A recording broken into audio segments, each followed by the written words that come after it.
coucou, je voulais vous parler de la lecture, ma lecture en cours. Donc je suis toujours en train de lire La sorcière de Silcy. Et je suis à plus ou moins 50% de lecture. C'est long. Voilà, c'est pas du tout ce à quoi je m'attendais. En fait, moi je pensais qu'il y avait quand même ouais, un peu de magie, ou en tout cas qu'effectivement on se posait la question de savoir si c'était vraiment une sorcière ou pas. En fait, pas du tout, c'est juste un roman très historique avec beaucoup de faits par rapport à cette période de 1648 en Angleterre. Et en fait, c'est si tu aimes l'histoire de l'Angleterre et que cette période t'intéresse, ça peut être chouette. Disons que moi ça m'embête beaucoup et je vous avoue que je saute des passages. En fait, tous les passages qui concernent le roi, qui concernent le parlement, toute cette politique liée à la religion, à l'époque, etc. Moi je zappe parce qu'en fait ça m'énerve, ça me pompe, j'aime pas du tout ça, c'est pas du tout ce que je recherche dans une lecture. Et je m'attendais pas à ce qu'il y ait autant d'éléments historiques dans ce roman là. Alors après, là ça commence à aller un petit peu mieux, donc ouais, je suis à la moitié du roman, un peu plus que la moitié du roman.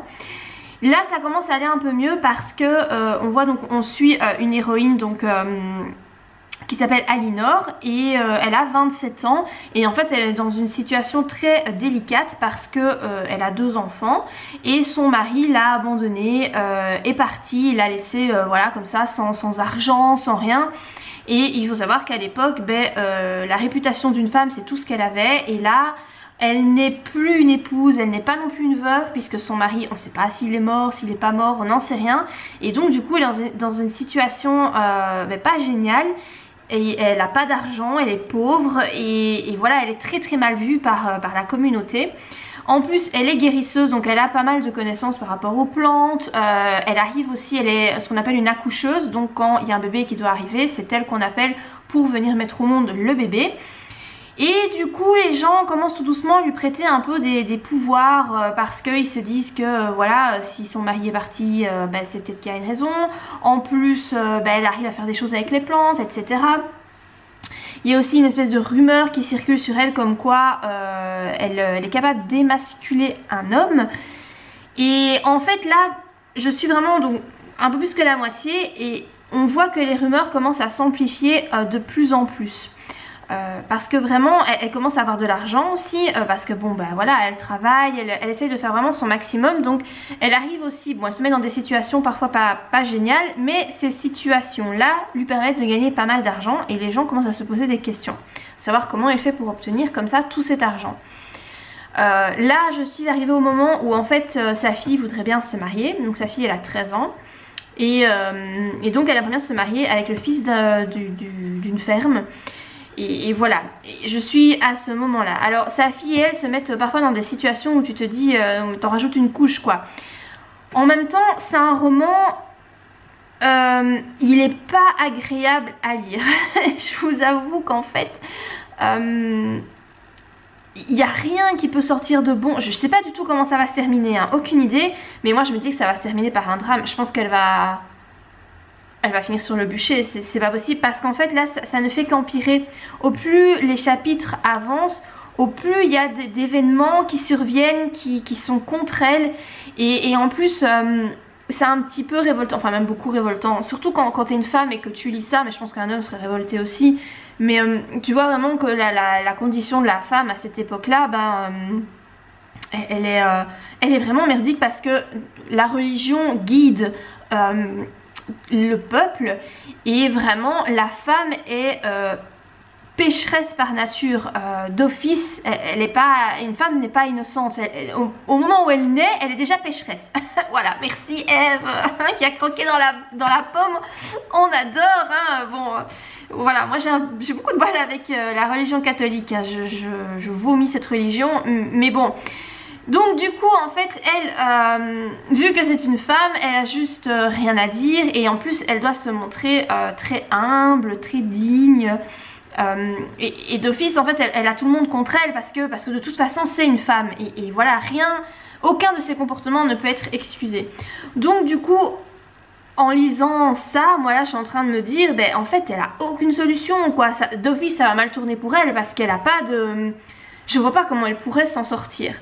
Et c'est un peu révoltant parce que t'es là, tu lis ça et en fait ben, ça te met pas forcément bien en tant que femme parce que tu te dis, tu es face en fait à, comment dire, à la vulnérabilité des femmes de l'époque et au fait aussi, ça c'est un truc qui est dingue, c'est que certes les hommes dénoncent les femmes de petite vertu ou pas forcément parce qu'elle n'a pas de petite vertu, c'est une femme tout à fait normale. Mais le pire, ce sont les femmes entre elles. Et tu vois vraiment que les femmes entre elles sont extrêmement mauvaises. Et ce sont en général les femmes qui accusent les autres femmes d'être des sorcières ou d'avoir mal agi, d'avoir voilà, provoqué l'adultère, etc. Et aussi le fait que Aliénor est une femme qui est très très belle et elle suscite énormément de jalousie parmi les autres femmes. Et en fait en lisant ça, je me rends... Enfin, tu sens en fait que c'est vrai que effectivement c'était sans doute comme ça à l'époque parce qu'en fait ça allait encore un peu maintenant, même si maintenant on brûle plus les sorcières, Dieu merci, mais tu sens que c'est encore comme ça en fait. Une femme quand elle est trop belle, les autres femmes ne l'aiment pas parce qu'elle est trop belle et ça suscite vraiment la jalousie, l'envie. Du coup cette lecture n'est pas agréable de ce point de vue là parce qu'en fait tu ne trouves rien dans la lecture qui soit rafraîchissant ou je sais pas trop comment le dire mais reposant pour l'esprit. Ça va vraiment crescendo, hein. Tu vois que ça s'envenime de plus en plus et surtout ben voilà c'est révoltant et t'es frustré parce que tu te dis t'aimerais bien en fait que la fille Aliénor elle se révolte ou qu'elle envoie tous ces gens chier ou qu'elle montre son caractère, mais elle peut pas parce que si elle fait ça ben, elle va être brûlée, ou pendue ou tout ce que tu veux. Donc en fait elle est coincée, elle est tout simplement coincée. Et tu te dis quand même que les femmes à l'époque ben, c'était comme ça pour toutes les femmes et ça a duré quand même je crois pas mal de temps, hein. Et c'est malheureux de se dire que depuis en fait peut-être pas la nuit des temps mais très longtemps en tout cas, les femmes ont toujours été vues comme des espèces de diablesses ou qui incitaient les hommes au péché, qui ouais, étaient mauvaises de nature. Et ça prend sa source dans la Bible avec Adam et Ève. Déjà Adam qui a été soi-disant créé à partir d'une côte d'Adam, hein, ben oui parce que forcément elle est inférieure à l'homme donc elle a été créée grâce à l'homme, hein, voilà. Et en plus, ben, c'est à cause d'elle que, voilà, que Adam, qu'ils ont été chassés du paradis. Enfin bon, bref, je vais pas vous faire un cours de religion, hein. C'est pas là pour ça, hein. Mais tu vois vraiment que cette histoire à la con, elle a vraiment régi la vie des gens pendant des siècles. Et je pense que même encore à l'heure actuelle, il y en a qui sont toujours persuadés que effectivement l'homme et la femme descendent d'Adam et Ève et que Ève est une femme très mauvaise, hein, qui a amené l'humanité à sa perte. Donc voilà pour cette lecture, je la poursuis, hein, mais du coup j'arrive pas à lire vraiment très vite parce que c'est plombant. C'est vraiment plombant comme lecture.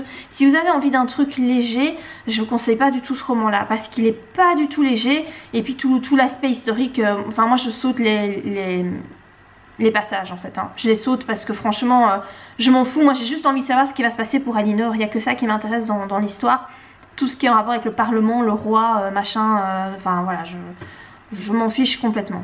Alors je suis super contente parce que j'ai reçu un mail de Babelio, j'ai participé à une masse critique et j'ai remporté une bande dessinée qui s'intitule Vesper tome 1 l'Amazone. Et j'avais postulé pour peut-être pouvoir chroniquer cette BD là et j'ai été sélectionnée et donc je suis trop contente, je vais bientôt la recevoir, je sais pas trop quand mais voilà, j'imagine dans le courant du mois d'octobre, je la recevrai, je vous la montrerai quand je l'aurai... quand j'aurai reçu, comme ça vous pourrez voir les dessins et tout. Je lis pas souvent des bandes dessinées, c'est vrai que spontanément moi je vais pas me diriger dans le rayon bande dessinée, mais si on m'offre l'opportunité d'en lire, eh ben je dis pas non parce que je trouve que entre deux romans ou même pendant que je suis en train de lire un roman, parfois j'ai pas forcément envie de lire mon roman et j'ai envie de plus de quelque chose de graphique, je prends une bande dessinée ou un manga et j'alterne comme ça dans mes lectures et j'aime bien ça. Franchement c'est un truc que j'aime bien faire. J'ai de la chance d'avoir du hou dans mon jardin et donc du coup en fait j'ai cueilli quelques branches, enfin cueilli, non j'ai coupé quelques branches. Je sais pas du tout si le fruit du hou ça va va tenir longtemps, mais du coup en fait j'en ai profité tant qu'à faire parce que le hou c'est pas vraiment l'arbre le plus sympa dans ton jardin, tu vois, ça pique, c'est pas l'arbre que je préfère, mais donc tant qu'à faire je me suis dit que j'allais en cueillir et donc en fait j'en ai mis ici. Donc c'est un vase avec donc tout ça c'est faux hein, ça vient de chez Action et donc du coup j'ai rajouté des branches comme ça avec du hou différentes hauteurs. J'ai pas coupé les branches à la même dimension et je trouve que ça rend très très beau. Je suis contente de moi. Maintenant j'espère que ces espèces de petits fruits, je sais pas comment ça s'appelle, les trucs rouges du hou quoi, je sais pas si ça tient longtemps, j'espère. Parce que je trouve que le rendu est vraiment sympa et voilà, je suis assez contente de moi. Alors je suis trop contente aussi parce que la famille va s'agrandir. Prochainement, on va avoir un chaton. Et on va l'avoir en fait je vais le chercher, je crois que c'est le 15 octobre. Je pense que c'est le 15. Je crois que c'est le 15 octobre qu'on va le chercher, donc là c'est dans une semaine tout pile. Et voilà, j'ai acheté tout ce qu'il fallait pour le petit chat. Il me manque juste l'arbre à chat que j'ai commandé sur Amazon. Qui va arriver la semaine prochaine et voilà, je vous le montrerai en vidéo. Je suis pas sûre que ça intéressera tout le monde, mais je suis sûre qu'il y a pas mal d'entre vous qui ont des chats. Je sais que souvent on associe la lecture au chat, ou en tout cas les filles qui aiment bien les livres au chat. Je n'ai jamais eu de chat dans ma vie, c'est la toute première fois parce que j'ai jamais pu avoir de chat. Quand j'étais chez mes parents, mon père déteste les chats donc je pouvais pas en avoir un. Et puis après quand je me suis mariée, mon ex-mari est allergique aux chats, mais très fort, il fait de l'asthme et tout. Donc j'ai jamais pu avoir de chat. Maintenant que j'habite toute seule avec mes enfants et que ici dans la maison la propriétaire est tout à fait d'accord que j'ai des animaux, et j'ai sauté sur l'occasion. C'est une amie en fait à moi qui a eu des chatons, donc vraiment l'opportunité s'est présentée et j'ai sauté sur l'occasion. Donc je voulais vous montrer ça. Donc ça vient de chez Ikea, c'est un espèce de panier, vous savez c'est les armoires Kallax, et en fait vous glissez ça dedans et voilà, c'est en tissu, c'est comme ça.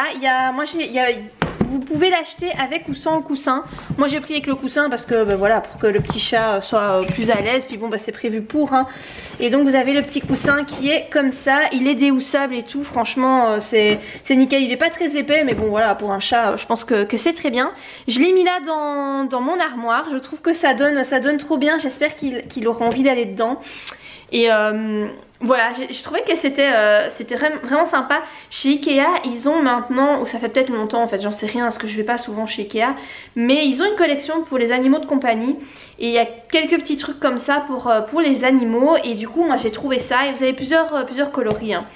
Moi j'ai pris voilà, un coloris assez classique. Donc voilà, j'ai trop hâte de pouvoir vous le présenter. Ce sera un petit mâle, il sera blanc et roux et vous le verrez d'office prochainement dans une vidéo parce que voilà, il est trop mignon et puis je pense que quasiment tout le monde aime les chats quoi, c'est pas possible de pas aimer un chat, surtout un chaton, c'est trop mignon. Donc voilà, vous le verrez tout prochainement.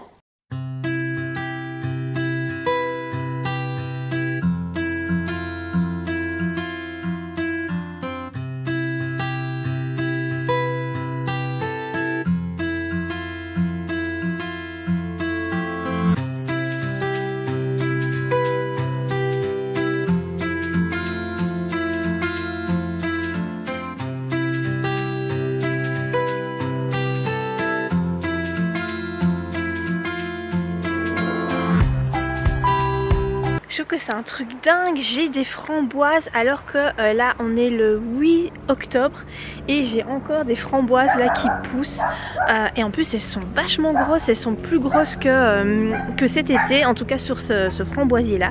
Je trouve ça assez dingue et voilà, après je sais pas si je vais en avoir beaucoup parce qu'il n'y a plus tellement de soleil et puis il fait froid, mais voilà, je trouve ça assez cool.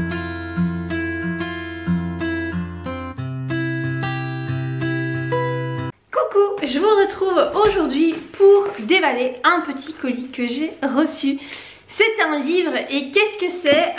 En fait c'est mon exemplaire de Forbidden Love, le tome 1 qui est envoyé donc par les éditions MXM Bookmark. Attendez, la version papier est sortie le 27 septembre je crois. Et là, là voilà, ils me l'ont envoyé donc je vais découvrir ça avec vous. Donc voilà le gros bébé, je suis trop contente, il est mais tellement beau. La couverture, je sais pas si ça se verra à la caméra, mais en fait elle a un fini velouté. Et en fait je vous avoue c'est la première fois que je le vois, je l'avais pas encore vu en physique, donc je le découvre là. Et je savais pas qu'il était en fini velouté, c'est vraiment très très beau. Franchement la qualité de la couverture c'est quand même une tuerie. L'arrière est comme ça, donc vous avez le résumé dans une espèce de petit encadré. Sur la tranche c'est comme ça, donc on voit bien avec le 1 pour le tome 1. Franchement je suis trop contente, il est vraiment trop beau. Même l'intérieur, donc je suis en train de regarder le dessus donc de chaque chapitre. Et par exemple ici, je sais pas si on voit bien, où c'est marqué prologue, je trouve que la police d'écriture est vraiment très très belle. Je vous dis je découvre, hein, je savais pas du tout que ça allait être comme ça. Oh, regardez cette police d'écriture, comment c'est trop joli. J'aime vraiment beaucoup, voilà, je savais pas que ça allait être comme ça. Et je le trouve vraiment très très beau. Il y a pour votre information, il y a 356 pages, voilà, si vous vous posez la question. Par contre je suis étonnée parce qu'il n'y a pas de biographie, la plupart du temps bah voilà, tu as quand même une biographie de l'auteur ou en tout cas où tu vois ses précédents ouvrages publiés. Ici il n'y a pas, je ne sais pas comment ça se fait. En même temps vu que je suis publiée dans plusieurs maisons d'édition ça explique peut-être pourquoi. Mais je suis étonnée qu'il n'y ait pas de biographie. Il n'y a pas de remerciements parce que moi je fais pas de remerciements dans mes romans et voilà, je trouve trop beau. Juste pour le fun je vais vous montrer la version originale du roman. C'est vraiment juste pour se marrer hein. Vous êtes prêts? Ça c'était la version originale, donc quand il a été publié en 2016, la couverture était comme ça. Voilà, avec l'arrière, comme ça. Et franchement, franchement, allez, tu préfères laquelle? Sérieux? C'est là, elle fait quand même tellement plus professionnelle et tellement plus... ouais je sais pas, tellement plus abouti en fait. T'as l'impression que c'est un roman qui est de la même veine que chez Milady ou vraiment un roman qui pourrait se trouver facilement dans des grandes maisons d'édition. Enfin moi je vois ça tout à fait bien dans les étalages, dans les librairies etc. Je trouve que la couverture bah, elle est vraiment trop belle quoi, vraiment. Tandis que celle-là, bah, quand tu vois la différence, il a un peu brouillon quoi, ou en tout cas très simpliste, elle est pas... tu sais même la police d'écriture est assez grossière. Le Morgenthau au-dessus c'est assez grossier. Ici quand tu vois la police d'écriture il y a un espèce de petit motif dedans. Bon franchement il y a pas photo entre les deux couvertures. Clairement celle-ci c'est... tu vois que le travail du graphiste c'est pas le même quoi. C'est pas le même niveau. Même si tu regardes la tranche par rapport à la tranche du livre. Donc c'est ça, c'est la différence quoi. Même au niveau de la tranche tu vois bien que celle-ci est tellement plus aboutie que celle-ci, donc voilà, je suis vraiment très contente. Vraiment, chez Bookmark Édition, la qualité de l'édition, elle est là quoi, elle est au rendez-vous. Voilà, je vous mens pas, vous le voyez, la couverture, donc c'est un graphiste, je crois que c'est une femme, qui l'a fait, et franchement, elle est très très belle quoi. Voilà, je vous montre la comparaison, clairement c'est pas le même niveau et voilà, je suis trop contente, Maintenant j'attends d'avoir le tome 2 pour les mettre l'un à côté de l'autre. Et ça me donne encore plus envie d'écrire le tome 3, mais je suis occupée de l'écrire, hein, je vous l'ai dit. Et voilà, je suis à 21 000 mots, un truc comme ça pour le moment. Ça avance très très bien, je suis très contente de ce tome 3 que je suis en train d'écrire pour le moment. Et j'avance quand même assez vite, donc je pense qu'il y a moyen que le roman soit prêt quand même... je vous avais dit 2 ans, mais peut-être même avant, je sais pas, on verra. En tout cas j'avance bien, j'aime beaucoup et quand je vois... une qualité de couverture comme ça, bah clairement ça me donne envie de poursuivre l'écriture et de pouvoir offrir comme ça un tome 3, ce serait ouais voilà, je suis trop contente. Petite update lecture, j'ai terminé le roman de Philippa Gregory, La sorcière de Silsea.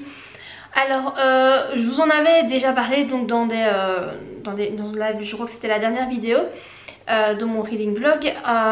Alors ce roman là c'est pas du tout ce à quoi je m'attendais. Là je l'ai terminé, il m'a fallu 10 jours pour le lire et encore 10 jours parce que j'ai sauté des passages. Voilà, je l'avoue, je trouve ça toujours un peu moche de devoir faire ça dans des romans et quand je le fais c'est là que je me rends compte qu'en fait le roman me plaît pas tant que ça, sinon c'est pas quelque chose que j'aurais envie de faire. Parce que un roman, quand t'es bien dedans, t'as surtout pas envie de sauter des passages, quoi. T'as envie de le faire durer le plus longtemps possible. Et là, je vous avoue, en fait moi le gros problème que j'ai eu, c'est tout ce qui est historique. Il y a beaucoup trop de faits historiques relatés ici. C'est vraiment un roman historique pur et dur. Et en fait ça s'explique par le fait que l'autrice est historienne, on le dit à la fin parce qu'à la fin vous avez une note de l'autrice et donc il est expliqué que l'autrice, enfin c'est l'autrice qui fait un message à ses lecteurs et elle explique qu'elle est historienne et que voilà, elle est forcément passionnée d'histoire. Et en fait tu le ressens très fort parce que certes elle a voulu faire une histoire avec des personnes fictives, des femmes, mais elle voulait intégrer énormément de faits historiques sur cette période-là en tout cas, et voilà, elle s'est fait plaisir. Après, j'imagine qu'il y a des gens qui doivent apprécier ça. Moi, pas vraiment. En tout cas, pas de cette façon-là, parce que si t'es pas un petit peu familier avec l'époque, eh ben c'est vachement dur à suivre parce qu'en fait tu comprends rien quoi. Entre les conflits liés à la politique, à la religion, le parlement, le roi, l'église au milieu de tout ça, tu sais même pas de quelle religion on parle. À un moment donné il parle de la religion catholique de Rome, donc là j'ai compris que c'était vraiment la religion catholique, mais j'étais déjà à la moitié du bouquin quoi.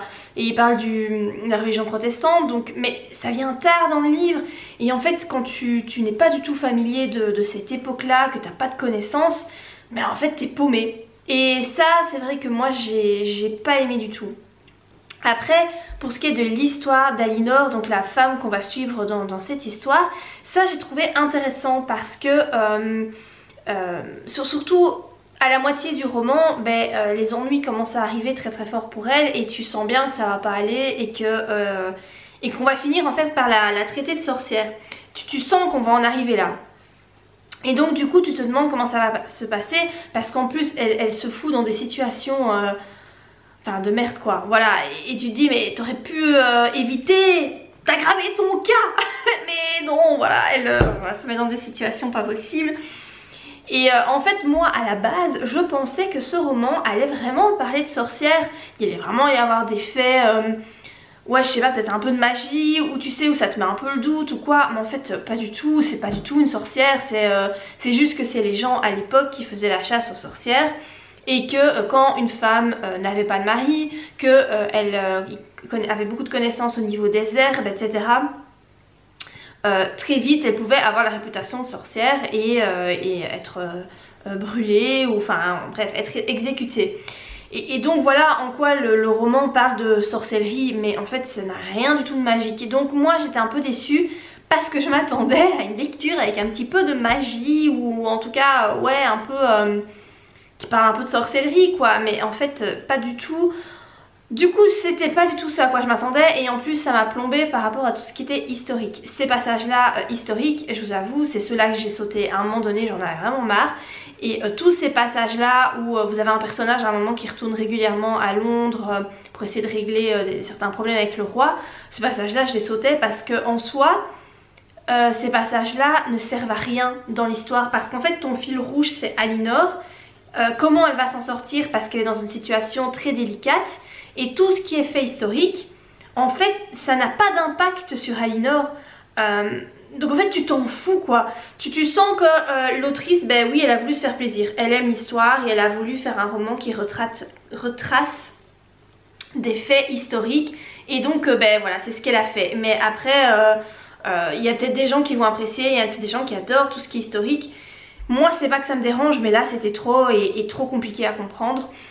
Alors j'ai vu aussi donc à la fin, ce que je savais pas du tout non plus, c'est qu'en fait elle va faire plusieurs tomes. Ce qu'elle veut vraiment faire, et je trouve que l'idée est pas mal, c'est que elle veut en fait créer une saga, une espèce de saga familiale, suivre des femmes sur plusieurs générations. Et donc on commence au niveau 0 avec Alinor en 1648. Alinor donc et ses enfants. Et donc au fur et à mesure des tomes qu'elle va écrire, elle va donc écrire sur les descendantes de Alinor et puis de sa fille, etc. Je dis descendante parce que elle le dit bien, elle veut mettre en avant les femmes de l'époque, mais les femmes ordinaires, pas des femmes qui ont un statut particulier, genre des reines, des princesses, etc. Vraiment des femmes ordinaires, mettre en lumière leur quotidien, leurs difficultés, etc. C'est un roman qui se veut un petit peu féministe parce que ça montre la condition de la femme à l'époque qui était merdique, mais bon, je pense que ça on en est tous très bien conscients. Et voilà, donc en fait ce roman n'est pas du tout léger, il n'est pas du tout... j'ai envie de dire agréable, mais quelle est la notion de agréable? En fait ça peut être agréable pour certaines personnes, ce genre de choses, de romans.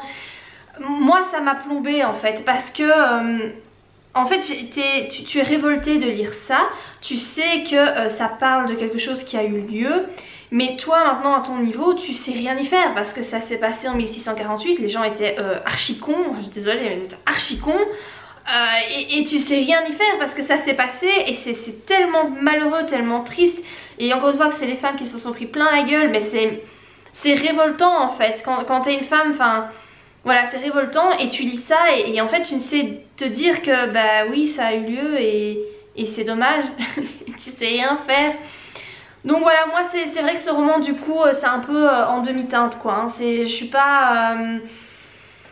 Voilà, cette lecture m'a pas transcendée et je pense pas que je vais poursuivre avec la suite quand l'autrice écrira les autres tomes. À mon avis ils sont pas prêts de sortir puisque je crois que La sorcière de Silcy est sortie là tout récemment, donc je pense pas qu'il y aura le tome 2 là tout de suite. Mais je crois pas que je vais lire parce que c'est trop historique pour moi. Là c'est un niveau qui est trop. Donc voilà par rapport à ce roman là. Sinon du coup là j'ai enchaîné avec Mexican Gothic. Je vous en avais parlé dans la précédente vidéo, dans ma wishlist livre. Il faisait partie de cette wishlist et là je me suis lancée parce que je trouve que, enfin voilà, là aujourd'hui on est le 11 octobre. C'est pas encore Halloween mais je trouve que voilà, le moment s'y prête plutôt bien. Je suis déjà à 25% du livre et je vous avoue que j'adore. J'ai complètement accroché à cette histoire. Je ne sais pas du tout comment l'autrice va tourner les choses. mais j'aime bien, c'est très facile à lire. C'est très immersif, tu rentres en fait directement dans l'histoire. Moi j'aime bien quoi. Tu vois, t'as pas toute une introduction qui te dure une plombe avec des détails etc. Non, directement tu rentres dans le vif du sujet. Donc l'héroïne doit aller voir sa cousine qui est dans un manoir et qui est apparemment très malade. Elle a des propos très incohérents et apparemment elle serait en danger. Donc du coup l'héroïne se rend dans ce foutu manoir, mais c'est vraiment dans les premières pages quoi. Donc directement t'arrives dans le vif du sujet. J'aime bien, c'est intriguant. Pour le moment ça fait pas peur. Voilà, on commence à voir un peu des fantômes etc. C'est paranormal hein. C'est un livre un peu paranormal. Pour l'instant ça va, ça fait pas trop peur. J'espère que ça va continuer comme ça parce que moi je suis un peu une flippette hein, de tout ce qui est esprit etc. Voilà. C'est mon imagination tu vois, il a tendance à... Une fois que je me couche dans mon lit le soir, il repense à tout ça et les bruits que t'entends, enfin bon. Voilà, j'ai beaucoup d'imagination à ce niveau là. Et du coup j'espère que ça va pas être trop effrayant. J'ai entendu un peu des avis qui disaient que non ça allait, donc j'espère. C'est une traduction puisque l'autrice est, je pense qu'elle est mexicaine hein, enfin en tout cas elle est espagnole parce que le nom est très espagnol. Et la traduction, elle est pas mal, franchement, moi je trouve que c'est bien traduit. En tout cas jusque maintenant, j'ai trouvé que c'était bien traduit, j'aime bien, voilà j'aime bien. C'est publié chez Brajlon, voilà. Je suis assez étonnée que Brajlon publie ce genre d'ouvrage. Moi je les voyais plutôt dans l'heroic fantasy et pas forcément dans du paranormal mexicain. Je sais pas, je les voyais pas là-dedans. Mais bon, voilà, pourquoi pas. En tout cas, pour le moment, j'aime vraiment bien. Je crois que le livre, il va pas durer. Hein. Je pense qu'en 4-5 jours, le livre, voilà, il va être skaté parce que clairement, j'aime beaucoup. Et coucou, nous sommes le mercredi 13 octobre. Je vous reprends aujourd'hui pour vous parler de ma lecture, donc Mexican Gothic. Je suis toujours dans cette lecture. Je suis à la moitié. Moitié tombée. Oh mon bébé, oh là là, oh mon amour, oh mon amour, oh t'es tombé, oh petit chouchou, je vous présente notre nouvelle petite arrivée dans la famille. Voilà, ce petit bébé qui a 2 mois, qui s'appelle Whisky. On l'a depuis un jour, depuis hier en fait, j'ai été la chercher hier soir. Donc voilà, c'est un petit chaton, c'est le premier petit chat que j'ai et je suis trop contente. Voilà, il est trop mignon, il s'acclimate super bien à la maison, donc vous risquez de l'entendre miauler dans les vidéos et de le voir aussi à mon avis passer parce que voilà, voilà, je suis officiellement une lectrice à chat et une écrivaine à chat, voilà. J'ai jamais pu avoir de chat dans ma vie parce que voilà, il y a eu toute une série de circonstances qui ont fait que je ne pouvais pas adopter de chat. C'est la première fois que là j'ai l'opportunité d'en adopter un et du coup j'ai sauté sur l'occasion. Et donc voilà, je pense que le chat s'acclimate plutôt bien. Nous on s'y fait aussi tout doucement. Bon voilà, c'est un petit chaton donc il est encore très peureux. Il aime bien jouer mais c'est vrai que quand on bouge un peu trop, quand on ouvre et quand on ferme les portes etc, il va vite se cacher en dessous d'un meuble ou en dessous de la table. Il est très peureux. J'imagine que ça va voilà, ça va s'améliorer avec le temps. Alors je l'ai pas précisé mais c'est un petit mâle, voilà, en même temps son nom Whisky, je trouve que ça va mieux à un mâle qu'à une femelle. Du coup je vais en profiter pour vous montrer l'arbre à chat que j'ai acheté, je l'ai monté toute seule et franchement ça a été sans problème pour le monter. Je l'ai acheté sur Amazon, voilà, pour ceux que ça intéresse, c'est là que je l'ai trouvé au meilleur prix. Je l'ai trouvé à 105 € sur Amazon et en fait sur les autres sites internet où il est vendu beaucoup plus cher. C'est de la marque... je crois que c'est Vesper et de ce que j'ai vu, j'ai fait un peu de recherche pour voir quel était l'arbre à chat le plus solide parce que moi c'était vraiment ça, je veux un arbre à chat qui tienne dans le temps, ça sert à rien d'en acheter un tous les ans. Donc j'ai regardé celui qui était le plus solide et apparemment la marque Vesper est assez reconnue. Et quand je l'ai monté j'ai remarqué que c'était quand même assez qualitatif comme arbre à chat, je vais vous montrer ça. Donc voilà comment est l'arbre à chat, il est quand même assez grand, je dirais qu'il fait plus ou moins 1,20 m. Voilà, comme ça vous voyez par rapport à la pièce, il est vraiment joli en fait, hein. Je trouve que dans un décor ça fonctionne très bien. Donc ici vous avez des petits jouets, là il y a un petit tapis et en fait c'est des scratchs, donc du coup je trouve ça très pratique. Là aussi c'est un scratch. Ici donc vous avez l'espèce de la petite cabane et en fait là par contre c'est pas un scratch, c'est un petit tapis et ils sont entièrement donc lavables voilà en machine, donc ça c'est très bien si jamais votre chat fait pipi dessus ou quoi. Ça sont des petits jouets que j'avais acheté pour le petit chat, il joue pas encore avec mais voilà, je lui avais pris ça, c'est pas compris avec le chat. Et puis vous avez comme ça tous des espèces de, comment on dit ça, des espèces de pylônes, je sais pas trop, exprès pour en fait qu'il fasse ses griffes dessus. Pour le moment il n'a pas encore essayé de faire ses griffes. Je vous avoue qu'en fait il est plus intéressé par la lampe ici, ce qui moi voilà, je suis pas très contente, et par le rideau, c'est pour ça que le rideau est mis comme ça, parce que voilà, il a tendance à vouloir faire ses griffes là-dessus alors que c'est pas fait pour. Donc voilà, j'espère qu'il va vite se calmer et qui va comprendre qu'en fait il doit utiliser l'arbre à chat. Si jamais cet arbre vous intéresse, je vous laisserai le lien en barre d'infos, comme ça vous pourrez le trouver assez facilement. Alors j'imagine que tout ce qui concerne les chats n'intéressera pas tout le monde, mais c'est pas grave. J'avais envie d'en parler en vidéo parce que voilà, moi je suis trop contente d'avoir un petit chat maintenant et je trouve qu'un chat s'associe très bien avec l'écriture et avec la lecture. Voilà, les ronronnements du chat c'est très apaisant, c'est très gai et donc j'avais vraiment envie de vous le présenter ici en vidéo et vous montrer le nouveau petit compagnon que j'avais.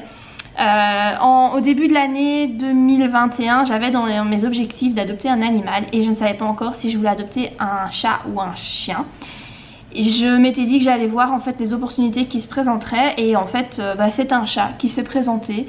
Et je vous avoue que c'est vrai que je préfère quand même un chat, ça demande beaucoup moins d'occupation, faut pas le sortir, faut pas le promener, c'est beaucoup plus indépendant, donc je pense que avoir un chat correspond mieux à peut-être mon style de vie. Donc voilà, j'espère que c'est une belle amitié, un bel amour qui va s'épanouir au fil des années.